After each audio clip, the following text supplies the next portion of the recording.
The $8 Ranch. The Deed and the Diary. The dust kicked up by Jake Morrison's worn boots settled slowly on the weathered planks of the general store porch as he folded the deed with trembling hands.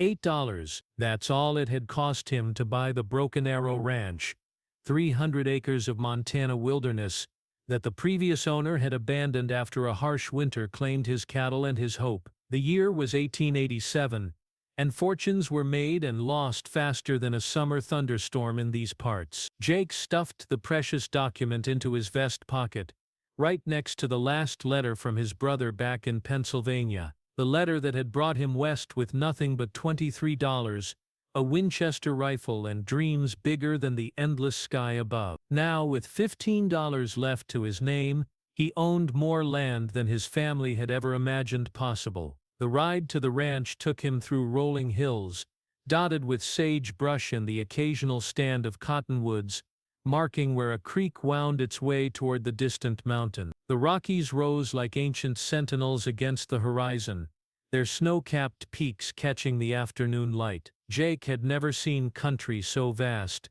so untamed, so full of possibility and peril in equal measure. As his horse crested the final hill, the ranch spread out before him like a scene from a dime novel. The main house, though weathered by wind and neglect, stood solid against the landscape. A barn leaned slightly to one side, and a corral fence showed gaps where posts had rotted through. But it was the figure on the porch that stopped Jake's heart mid-beat. A woman stood silhouetted against the doorway, her long dark hair catching the breeze. She wore a simple blue dress that had seen better days, and in her hands she clutched what appeared to be an old leather-bound book. Even from a distance, Jake could see the tension in her posture, the way she held herself like a deer ready to bolt at the first sign of danger. As he rode closer, her features became clearer. She was perhaps 25, with the kind of beauty that belonged to this wild country, strong, uncompromising, and touched by hardship.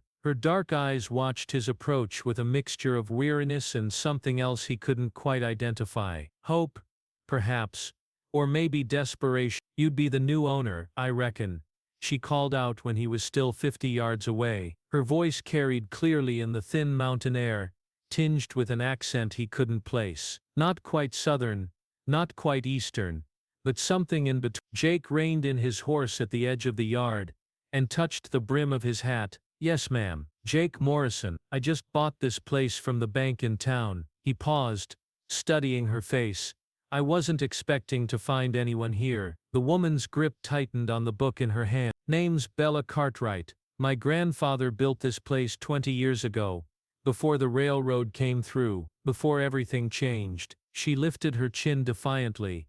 "I've got nowhere else to go." Jake dismounted slowly, keeping his movements deliberate and non-threatening. He'd learned in his travels that desperation could make people dangerous, and this woman had the look of someone who'd been pushed to her limits. "I'm sorry for your loss, Miss Cartwright. The banker didn't mention any family." "That's because my grandfather died owing more money than this place was worth," Bella said bitterly. "The bank took everything, the cattle, the horses, even his personal effects, everything except this." She held up the leather-bound book, his diary. "I managed to hide it before they came to clean out the house." The late afternoon sun cast long shadows across the yard as Jake considered his options. He'd come west to start fresh, to build something with his own two hands. But he'd also been raised to help those in need, and this woman clearly needed help. The question was whether he could afford to give it. "What's in the diary that's so important?"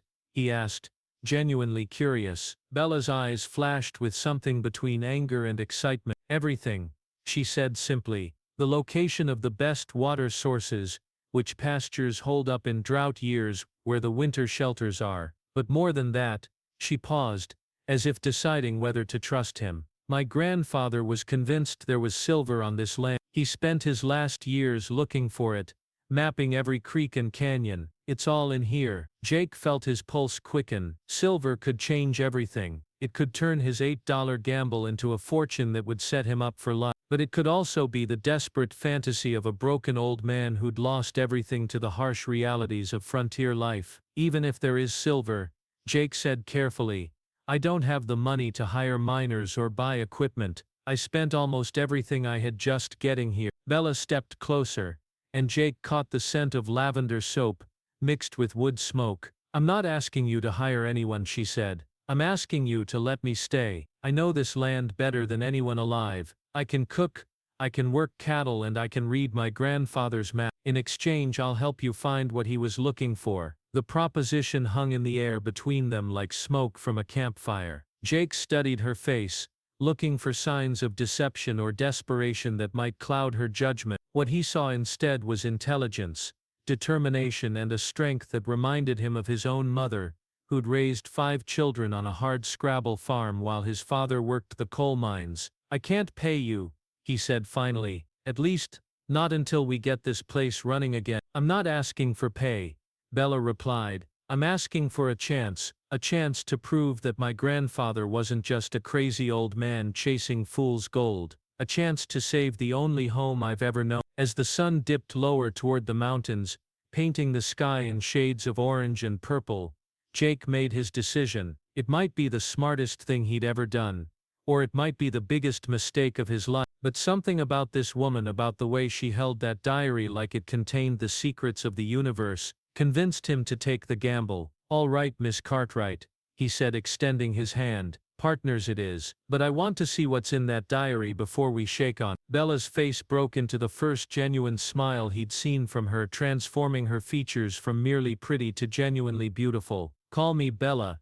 she said, taking his hand in a firm grip, and you're going to want to sit down for this. Secrets in Leather and Ink. The interior of the ranch house told the story of dreams deferred and hopes abandoned. Dust motes danced in the shafts of golden light that slanted through windows, whose glass had somehow survived the harsh Montana winter. The furniture that remained was sturdy but sparse, a rough-hewn table, 2 chairs that had seen better days, and a stone fireplace that dominated one wall of the main room. Bella moved through the space with the familiarity of someone who'd called it home for years. She lit an oil lamp against the gathering dusk and gestured for Jake to take a seat at the table. The diary, he noticed, never left her hands. Coffee? She asked, already moving toward the kitchen area. I've got some beans left, though they're not exactly fresh. That'd be fine, Jake replied, settling into one of the chairs and trying not to wince as it creaked under his weight. He watched as Bella worked with efficient movements,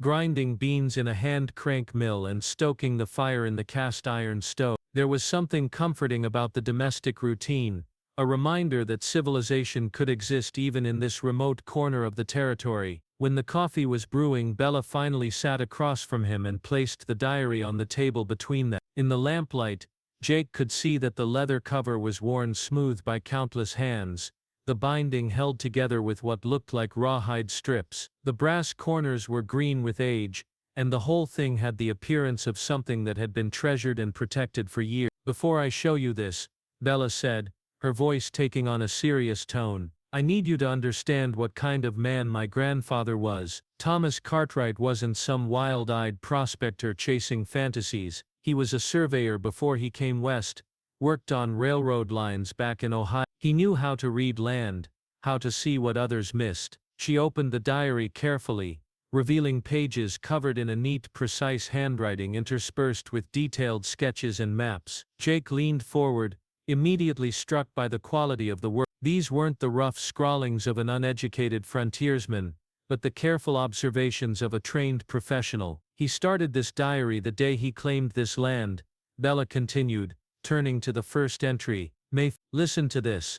The geological formations in the eastern sections show promising signs of mineralization. The quartz veins running through the granite outcroppings are consistent with silver-bearing ore found in other parts of the territory. We'll begin systematic survey tomorrow. Jake studied the accompanying sketch, which showed a detailed cross-section of rock formations, with careful notations about color, texture, and composition. He certainly knew what he was looking for, he admitted. Bella turned several pages, revealing more entries and increasingly detailed maps. He spent 20 years documenting every inch of this property. Look at this. She pointed to a map that showed the ranch from an aerial perspective, with various symbols marking different features. These marks here, they indicate where he found traces of silver in the creek beds, And these over here show the locations of the quartz veins he was tracking. The coffee finished brewing, filling the room with its rich aroma. Bella poured 2 cups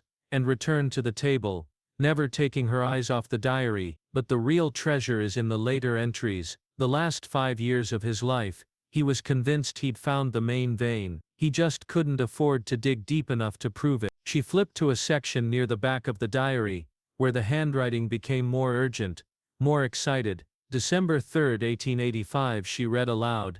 The assay results from the samples taken at the North Canyon site show 12 ounces of silver per ton of ore. If my calculations are correct, the main vein lies approximately 30 feet below the surface, running northeast to southwest for at least 200 yards. This could be the strike that changes everything. Jake felt his heart rate increase as he studied the detailed map that accompanied the entry. The North Canyon was clearly marked, along with specific measurements and compass bearings that would make it easy to locate. Did he ever try to dig there? He started to, Bella said, her voice dropping to almost a whisper, but that winter was brutal. Lost most of his cattle and then he got sick. Pneumonia took him before the spring thaw. She touched the page gently, as if she could still feel her grandfather's presence in the ink and paper. He made me promise to keep looking, to not let his work die with him. Jake leaned back in his chair, trying to process what he was seeing. If Thomas Cartwright's calculations were correct,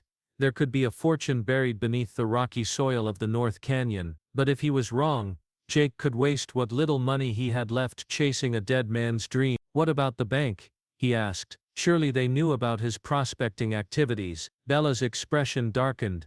They knew he was looking for silver, but they never took him seriously, called him a crazy old coot who was too stubborn to admit defeat. When he died and couldn't pay his debts, they were more interested in getting the land off their books than investigating his claims. She turned to another section of the diary, revealing a hand-drawn map of the entire property with various sites marked in different colors. My grandfather was methodical about everything. He tested water sources, tracked game patterns, mapped the best grazing areas. Even if there's no silver, this diary contains 20 years' worth of knowledge about how to make this ranch profitable. Jake studied the maps more carefully, noting the careful attention to detail in every sketch and notation. Thomas Cartwright had indeed been a thorough man, documenting everything from seasonal weather patterns to the locations of natural windbreaks that could shelter cattle during storms. There's something else, Bella said, flipping to one of the final entries, something that might interest a man who just spent his last $8 on a piece of land. She found the page she was looking for and turned the diary so Jake could read it directly. The entry was dated just 2 weeks before Thomas Cartwright's death.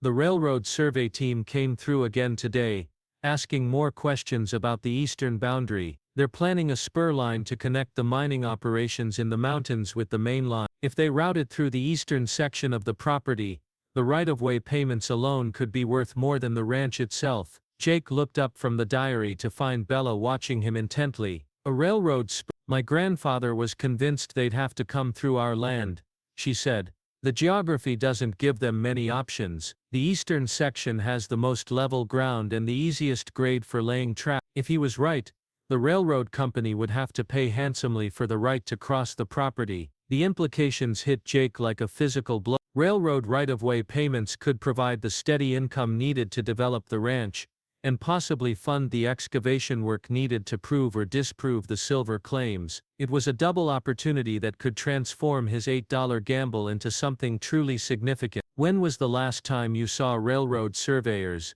He asked. About 6 months ago, Bella replied. But I heard in town that they're planning to start construction on the spur line next spring. If we're going to stake our claim to compensation, we need to be ready to negotiate. Jake closed the diary carefully, his mind racing with possibilities. The woman sitting across from him wasn't just offering to help him run a ranch, she was offering him a roadmap to potential wealth that went far beyond anything he'd imagined when he'd walked into that bank in town. All right, Bella, he said, meeting her eyes across the table. You've got yourself a partner, but I want to be clear about something.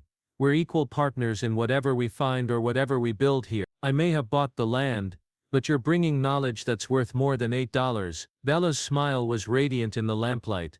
Equal partners, she agreed, extending her hand across the table. Now let me show you where we're going to start digging. The test of faith dawn came early to the Montana high country, painting the eastern sky in shades of rose and gold that seemed to set the mountains themselves on fire. Jake had spent a restless night on the floor of the main room, his bedroll spread near the dying embers of the fireplace, while Bella had retreated to what had been her grandfather's bedroom. The coffee she'd made the night before had kept him awake long past midnight, his mind churning with plans and possibilities. He found her already up and dressed when he emerged from his blankets, standing at the kitchen window with a steaming cup in her hand. She'd changed from the blue dress into practical work clothes, men's trousers that had been altered to fit her frame, sturdy boots and a flannel shirt that had seen considerable use. Her dark hair was braided and pinned up under a wide-brimmed hat that had probably belonged to her grandfather. "Sleep well?" she asked without turning around,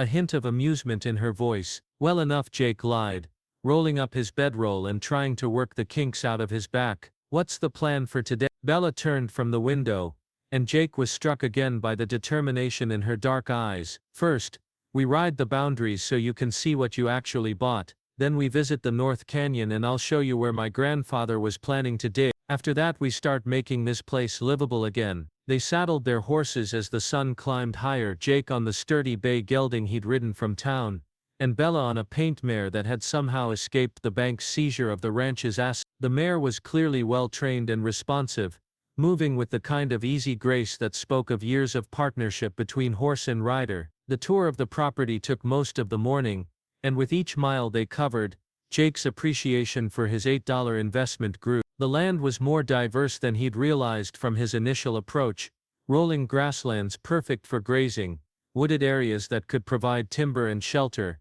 and several streams that ensured a reliable water supply even in dry years. Bella proved to be an excellent guide, pointing out features that weren't immediately obvious to an untrained eye. She showed him the natural salt lick where deer and elk came to drink, the sheltered valley where cattle could weather the worst storms, and the high meadows where the grass grew thick and nutritious during the summer months. "Your grandfather chose well," Jake observed as they paused to rest the horses near a clear stream that bubbled over smooth stones. "This land could support a good-sized herd if it's managed properly." He always said the secret was working with the land instead of against it, Bella replied, dismounting to let her mare drink. "Too many ranchers try to force their will on the country and the country always wins in the end." They reached the North Canyon just after noon, and Jake immediately understood why Thomas Cartwright had been so excited about the location. The canyon was a natural cut in the landscape, its walls rising perhaps 50 feet on either side and revealing layers of rock that even Jake's untrained eye could see were different from the surrounding geology. A small stream ran along the bottom, and the sound of water over stone echoed off the canyon walls. Bella led him to a spot where someone had clearly been digging, though the excavation was modest, perhaps 10 feet square and only a few feet deep. Piles of rock and dirt surrounded the area, and Jake could see where tools had been carefully stored under a canvas tarp weighted down with stones. "This is where he started," Bella said, dismounting and walking to the edge of the excavation. "He was following this quartz vein." She pointed to a white streak in the rock that ran diagonally across the canyon wall. According to his notes, the main deposit should be about 20 feet deeper and 30 feet to the northeast. Jake studied the site with growing excitement. The work that had been done was clearly professional, the excavation was properly shored up, and the rock samples that remained were carefully sorted and labeled. Thomas Cartwright had known what he was doing. "How much would it cost to hire miners to dig this properly?" Jake asked. "More than we have," Bella admitted, "but my grandfather taught me how to use the tools, and I'm stronger than I look. If we work together we can at least dig deep enough to prove whether the silver is really there." Jake examined the tools under the tarp: picks, shovels, a small sledgehammer, and what looked like a hand-cranked winch for hauling rock and dirt out of deeper excavations. It was basic equipment, but it would be sufficient for their purposes. "How long do you think it would take?" he asked. Bella considered the question carefully. "If we work mornings when it's cool, maybe 3 or 4 hours a day, I'd guess 6 weeks to get down to where the main vein should be. That's assuming we don't hit solid rock or underground water." 6. Jake found himself studying his new partner as they rode, noting the easy way she sat her horse and the confident manner in which she navigated the rough terrain. She was unlike any woman he'd known back east, self-reliant, knowledgeable about practical matters and unafraid of hard work. "Can I ask you something?" he said as they approached the house. "Shoo. Why didn't you try to dig for the silver yourself? You've had months since your grandfather died." Bella was quiet for a long moment, and Jake wondered if he'd overstepped some boundary. When she finally spoke, her voice was thoughtful. "I thought about it, but I'm not stupid, Jake.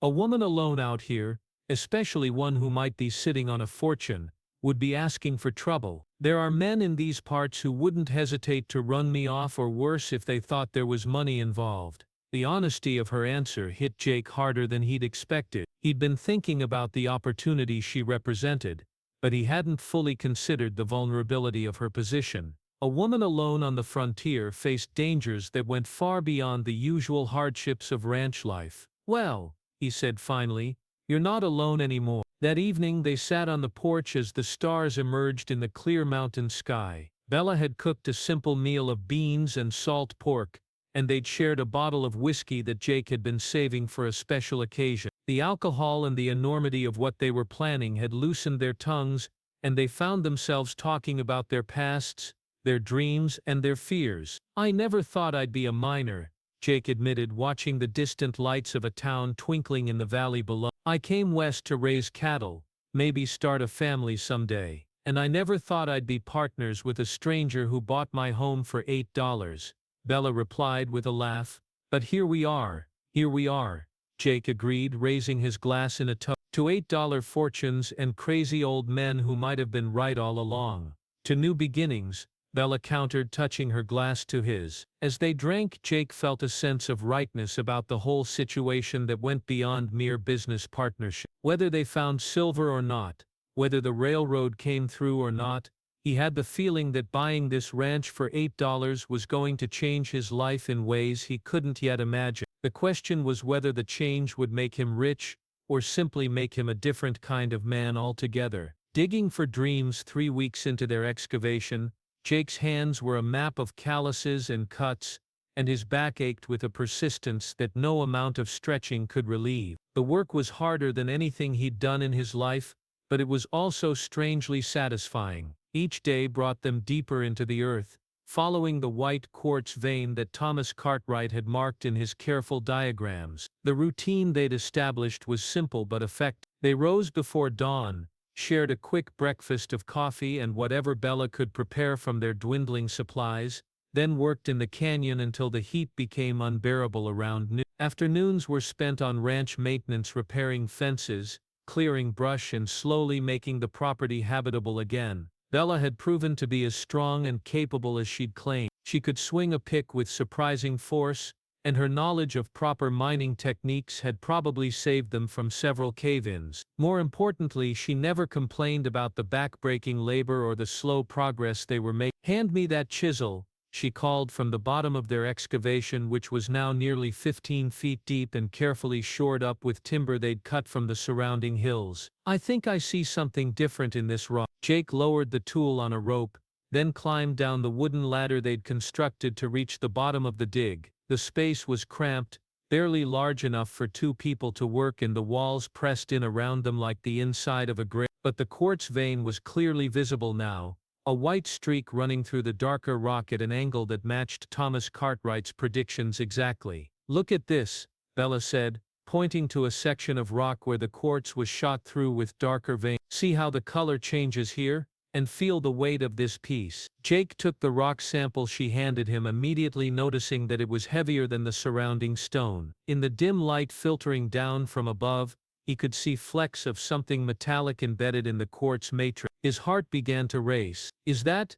"I think so," Bella said, her voice tight with excitement. "We need to get this to an assayer, but I'd bet my grandfather's diary that we're looking at silver ore." They spent the rest of the morning carefully extracting samples from the promising section of rock, following the procedures Thomas Cartwright had outlined in his notes. Each piece was labeled, weighed, and wrapped in cloth before being stored in a wooden box they'd designated for potential ore samples. By the time they climbed out of the excavation for their midday break, both were covered in rock dust and grinning like children who'd discovered buried treasure. Jake felt a euphoria that went beyond mere excitement. It was the feeling of vindication, of taking a leap of faith and having it pay off in spectacular fashion. The nearest assayer is in Helena, Bella said as they sat in the shade of the canyon wall sharing water from a canteen and examining their samples in the better light. That's a 3-day ride from here. I'll go, Jake said immediately. You should stay here and keep working the vein. If this is really it, we want to know how extensive the deposit is. Bella shook her head. We go together or we don't go at all. I'm not staying here alone with a potential silver strike. Word has a way of getting around in mining country and I don't want to deal with claim jumpers or word. Jake started to protest, then realized she was right. If they'd really found silver, the news would spread quickly once they had it assayed. A woman alone at a remote ranch would be an easy target for anyone looking to steal their claim. All right, he agreed. But that means shutting down the dig for a week. Are you sure you want to wait that long to find out what we've got? I've waited 20 years to prove my grandfather was right, Bella said with a smile. I can wait another week. They spent the afternoon securing the excavation site and preparing for the journey to Helena. Jake was amazed at how much their situation had changed in just 3 weeks. When he'd first arrived at the ranch, he'd been a man with $8 and a dream. Now he was potentially sitting on a fortune, with a partner who'd proven herself invaluable in ways he was only beginning to understand. That evening,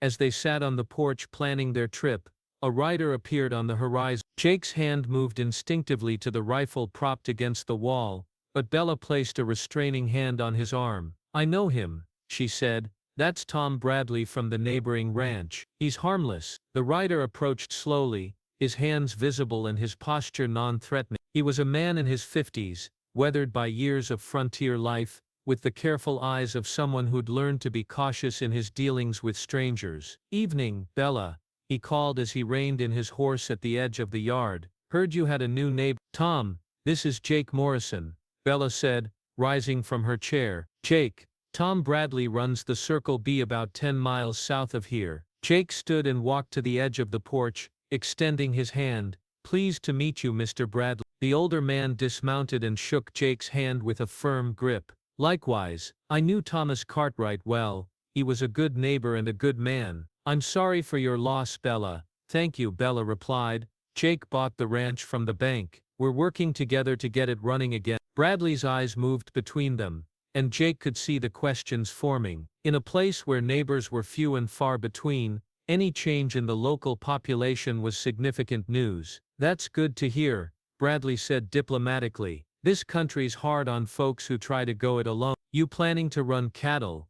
Eventually, Jake replied. Right now we're just trying to get the place back in shape. Bradley nodded, but Jake noticed his gaze lingering on their work clothes, which were still covered in rock dust despite their attempts to clean up. Well, if you need any help or advice, don't hesitate to ask. Thomas and I used to help each other during roundup and branding. I'd be happy to extend the same offer to you. That's very kind, Jake said. We may take you up on that. After Bradley left, Jake and Bella sat in thoughtful silence for a while. Finally, Jake spoke up. How much do you think he suspects? About the mining? Probably everything, Bella said with a rueful laugh. Tom's been in this country for 30 years. He knows the difference between ranch work and digging holes in the ground, but he's also discreet. He won't spread gossip unless he has a reason to. And what would give him a reason? Bella's expression grew serious. If he thought we were sitting on something valuable and not sharing the wealth with the community, or if outside interests started sniffing around and he felt like he needed to protect his own land.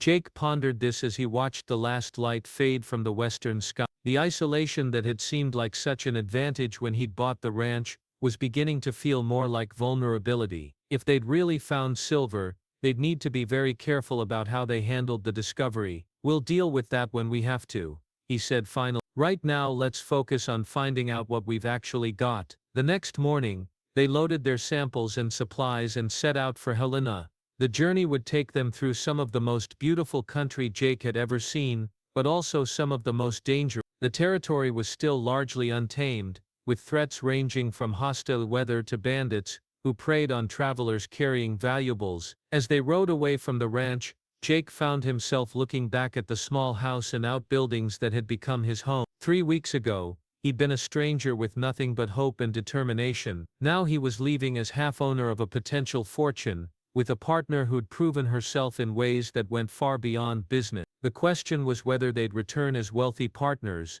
or as two people who'd learned that some dreams were too good to be true. Either way, Jake realized, his life had already changed in ways that had nothing to do with silver or money. The woman riding beside him had become more important to him than any treasure they might find in the ground. The thought both thrilled and terrified him in equal measure. The assayer's verdict: Helena bustled with the energy of a boomtown, even though the initial gold rush that had founded it was now 20 years in the past. The streets were a mixture of mud and wooden planks, lined with businesses that catered to miners, ranchers, and the steady stream of settlers still heading west. Jake and Bella made their way through the crowded main street, their pack horses loaded with carefully wrapped ore samples and their eyes alert for the kind of trouble that could find travelers carrying potential wealth. The assayer's office was located in a substantial brick building that also housed the territorial land office and a small bank. Marcus Hoffman had been testing ore samples for miners throughout the territory for over a decade, and his reputation for honesty and accuracy had made him the most trusted assayer between Denver and the Canadian border. Hoffman was a small, precise man with wire-rimmed spectacles and the kind of methodical manner that inspired confidence in his work. He examined their samples with the careful attention of a jeweler evaluating precious stones,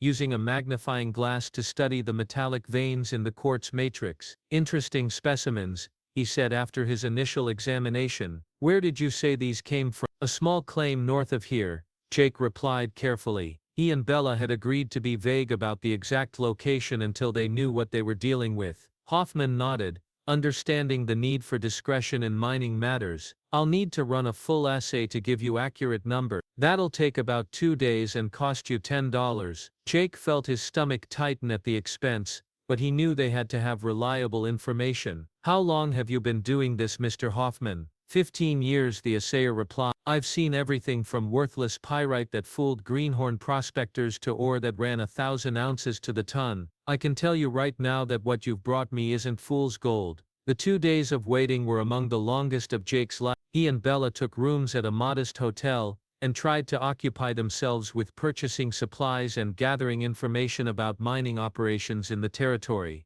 But their conversations kept returning to the same questions. What if the ore was worthless? What if it was incredibly valuable? What would they do either way? On the morning of the 3rd day, they returned to Hoffman's office with hearts pounding and palms sweating despite the cool mountain air. The assayer greeted them with an expression that revealed nothing, gesturing for them to take seats across from his desk. "I've completed the analysis of your samples," he said, opening a leather-bound ledger and consulting his notes. "The results are quite interesting." Jake felt Bella's hand brush against his, a gesture of mutual support that steadied his nerve. "Your ore averages 18 ounces of silver per ton," Hoffman continued. "That's well above the threshold for profitable mining, especially with current silver prices. Based on the quality and consistency of your samples, I'd estimate you're looking at a significant deposit." The words hit Jake like a physical blow. 18 ounces per ton was more than Thomas Cartwright's most optimistic projections. If the vein extended as far as the old man had believed, they were sitting on a fortune that could set them up for life. "How significant?" Bella asked, her voice carefully controlled. Hoffman consulted his notes again. "Assuming a vein of moderate size, say 200 yards long and averaging 6 feet wide, you could be looking at several thousand tons of ore."